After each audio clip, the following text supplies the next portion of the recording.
دوستان عزیزم، درود و مهر. امیدوارم هر کجای این دنیا هستین حال دلتون عالی باشه. امروز آموزش 3 دسر یلدایی رو داریم: پودینگ کدو حلوایی، ژله هندوانه، چیزکیک. این دسرها جزو خوشمزه ترین دسرهای یلدایی هستند که مطمئنم درست کنین عاشقش میشین.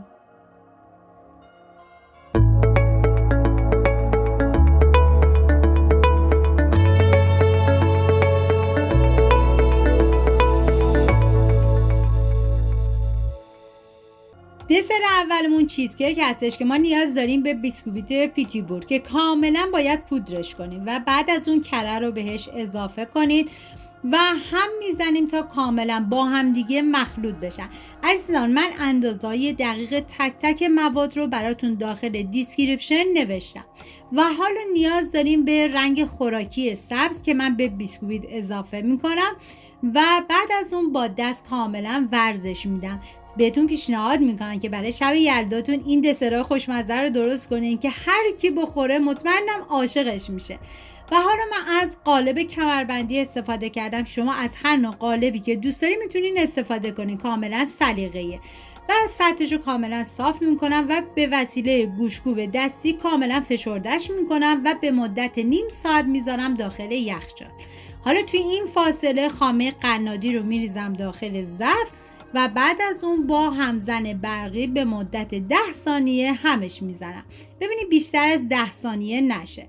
و بعد از این 10 ثانیه نیاز داریم به پنیر خامه‌ای که من پنیر خامه‌ای رو میریزم داخل ظرف و بعد از اون دوباره به مدت 10 ثانیه دوباره همش میزنم.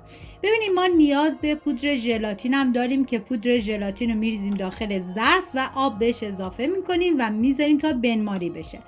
بعد از اینکه ژلمون بنماری شد، حالا مرحله‌ای به این موادمون اضافه میکنیم و هم میزنیم تا کاملا با هم دیگه مخلوط بشن.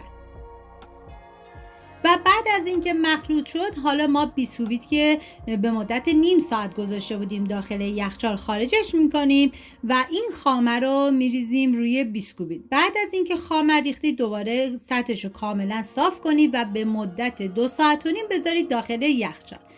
حالا توی این فاصله من از ژله انار استفاده کردم. شما از هر نوع ژله‌ای که رنگش قرمز بود میتونین استفاده کنین. آب بهش اضافه کردم، آب جوش البته، و بعد از اون گذاشتم تا کاملا بنماری بشه و دونه‌هاش کاملا باز بشه. بعد از اینکه دیگه حالت بنماری شد باید بذارید که این ژله به دمای محیط حتما برسه، به هیچ عنوان نباید داغ بشه.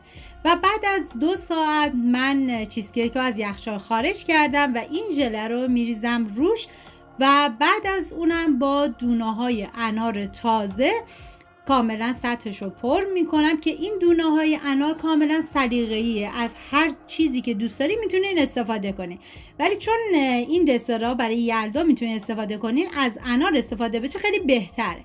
و بعد از اون دیگه من به مدت 8 ساعت این دسر رو میذارم داخل یخچال و بعد از 8 ساعت خارجش میکنم و به وسیله یک چاقو اول دورش رو کاملا آزاد میکنم و بعد از اونم دیگه قالب کمربندی رو ازش جدا میکنم.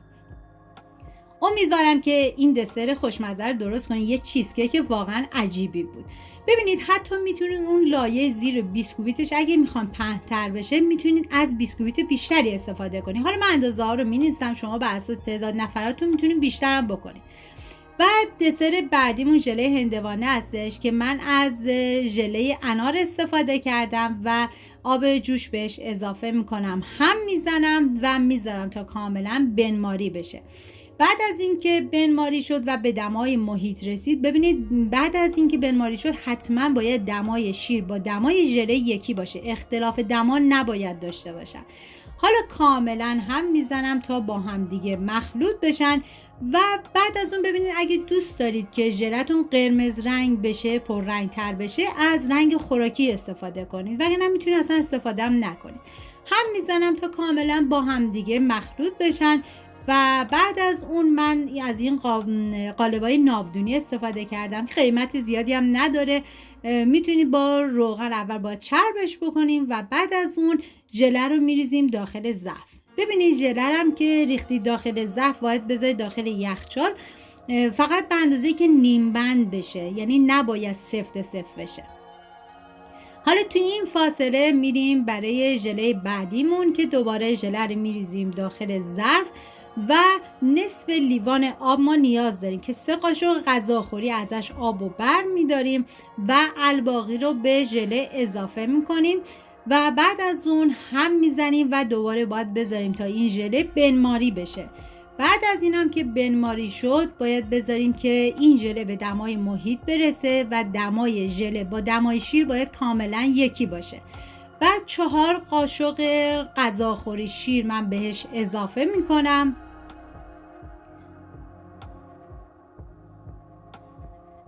و بعد از اون هم میزنم تا کاملا با هم دیگه مخلوط بشن.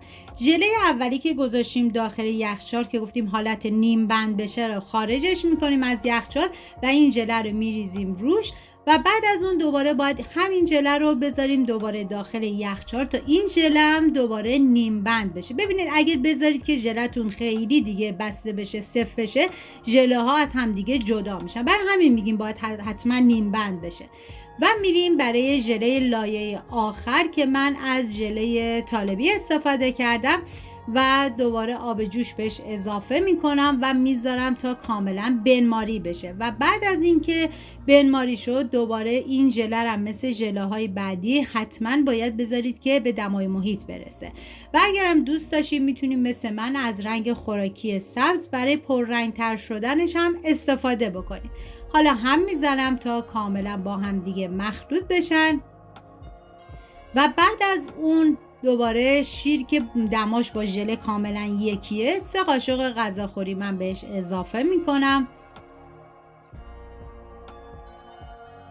و هم میزنم تا کاملا با هم دیگه مخلوط بشن. بعد از اون دیگه ژله رو ما از یخچال خارج میکنیم و این ژله سبز رنگ رو میریزیم روش و بعد از اینکه این ژله رو ریختید باید بذارید داخل یخچال به مدت 7 تا 8 ساعت باشه و بعد از اون دیگه این ژله‌تون کاملا آماده است. و من گذاشتم داخل یخچال و بعد از 8 ساعت از یخچال خارجش کردم. ببینید اول باید دورشو کاملا آزاد کنید و بعد از اون بریزید توی ظرف مورد نظرتون و بعد از اون من با این شکلاتای اشکی چیپسی رو برداشتم تزیینش کردم که کاملا شکل هندوانه بشه. امیدوارم که این ژله رو هم درست کنین از خوردنش لذت ببرید. یعنی واقعا این دسرای یلدایی که من آموزششونو گذاشتم واقعا یکی خوشمزه تر بودن. میریم برای پودینگ کدو حلواییمون که دیگه این پودینگمون واقعا محشر بود. من تخم مرغ ریختم داخل ظرف و بعد از اون شیر رو بهش اضافه کردم و بعد از اینکه شیر رو اضافه میکنید باید هم بزنید تا کاملا با هم دیگه مخلوط بشن. و حالا داخل قابلمه من شکر و نشاسته ذرت رو اضافه کردم هم میزنم تا با هم دیگه مخلوط بشن. اگه شما از اون دست افرادین که کدو حلوایی زیاد دوست ندارین و خیلی هم استفاده نمی کنین بهتون پیشنهاد میکنم حتما این پودینگ رو درست کنید. اینطوری از خواص کدو حلوایی هم بی نصیب نمیبونید، انقدر که خوشمزه بود. حالا شیر و تخم مرغ رو به این مواد اضافه میکنم و هم میزنم. بعد از اون میذارم روی گاز. ببینید زمانی هم که دیگه گذاشتی روی گاز حرارت رو روشن کردید باید هم بزنید و زمانی که دیدید که دیگه شروع کرد به حباب زدن حالا ما چیکار میکنیم؟ زیر حرارت رو خاموش میکنیم میذاریمش کنار. من کدو حلوایی رو گذاشتم پخت، بعد از اون کاملا پورش کردم و این پوره رو به این مواد اضافه میکنیم. ببینید پس زمانی که این پوره کدو حلوایی رو داریم اضافه میکنیم حتما زیر حرارت رو باید خاموش کرده باشید. و حالا من از مقداری زعفرونم استفاده کردم که کاملا دیگه اختیاریت رو میتونید اضافه نکنید و پودر دارچین و مقداری وانیلم بهش اضافه کردم هم میزنم تا کاملا با هم دیگه مخلوط بشن. و بعد از اینکه با هم دیگه مخلوط شدن حالا میذاریمش روی گاز، زیر حرارت رو روشن میکنیم و شروع میکنیم به هم زدن. این هم زدن رو تا زمانی ادامه میدید که حباب‌های بزرگی ایجاد بشه. وقتی این حباب‌های بزرگی ایجاد شد یعنی دیگه این پودینگ شما آماده است. و بعد از اون من با گل محمدی و خلال پسته اینو تزیینش کردم. امیدوارم این دسرای خوشمزه رو درست کنید، در کنار خانواده از خوردنش لذت ببرید. مرسی از همراهی همیشگیتون. تا یه خوشمزه دیگر، بدرود.